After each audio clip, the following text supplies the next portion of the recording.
The title of your book refers to the struggle to open up. Why is it such a struggle? Well, it's a struggle because when people have been through interpersonal trauma, there is a lot of shame and humiliation that goes with it. So people very often feel as if they somehow should just, quote, get over it.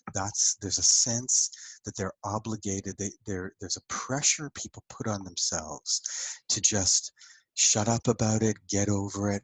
And sometimes this is because of things that they've been told by caregivers. You know, this is our secret. If it's sexual abuse, this is our secret.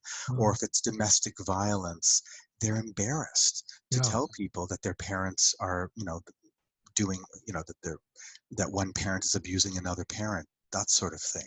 There's a lot of shame and humiliation associated with it. So they hold the feelings in. And they've learned to hold it in. They've learned to use, in some cases, avoidance as a coping strategy. In other cases, they use dissociation, or they kid themselves that they're okay, and they may use drugs or alcohol as a defense mechanism. Um, and so opening up means opening up to emotional pain, to facing the reality. And that's really hard for people. It's really scary.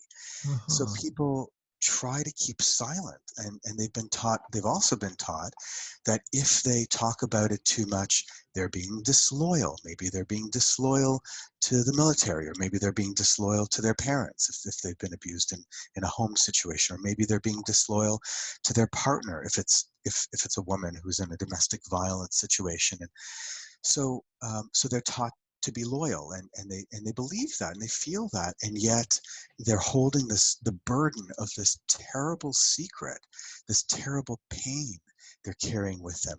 So opening up feels like they're being disloyal. It feels like they're being. Sometimes they refer to themselves as foolish. Why, other people can get over it. Why can't I? So they Yeah. blame themselves. They feel inept, stupid, as I say. They feel that way. So it's not easy for people to open up following trauma. And Um, are there cultural messages as well that we don't have a lot of tolerance for listening to people talk about the difficult places in their lives? yeah. Well, do you mean, are there cultural differences between people in terms of their willingness to open up, or do you mean? I mean, in terms, does the wider culture, we're all sort of busy and Oh, in a hurry these days, right? yeah.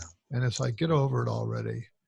Yeah, Is exactly. Oh, there is so often people will be told literally by friends. I have one example in the book, in chapter 5, where this woman, in one single case, so I have a number of different cases in the book, but in one of the cases, there's a woman who, uh, her dog passes away, and this was her close friend. Her dog Yeah, was, right. she loved her dog. Her dog was her close friend, and her partner, in fact, quite literally kept telling her it was just a dog. I mean, it was an old dog.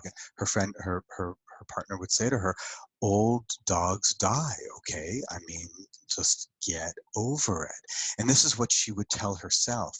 And so it took a long time in therapy for us to be able to even get to the grief work, because she wouldn't give herself permission to feel sad. Yeah, She felt guilty for feeling sad. She felt stupid for feeling sad. yeah. And so some of the work had to be about helping her, somehow not trying to talk her into grieving, but more, working with her to give her the space to be able to come to a place where she could allow herself to grieve. And then she did. And it was, and then the work went forward really, really nicely from there.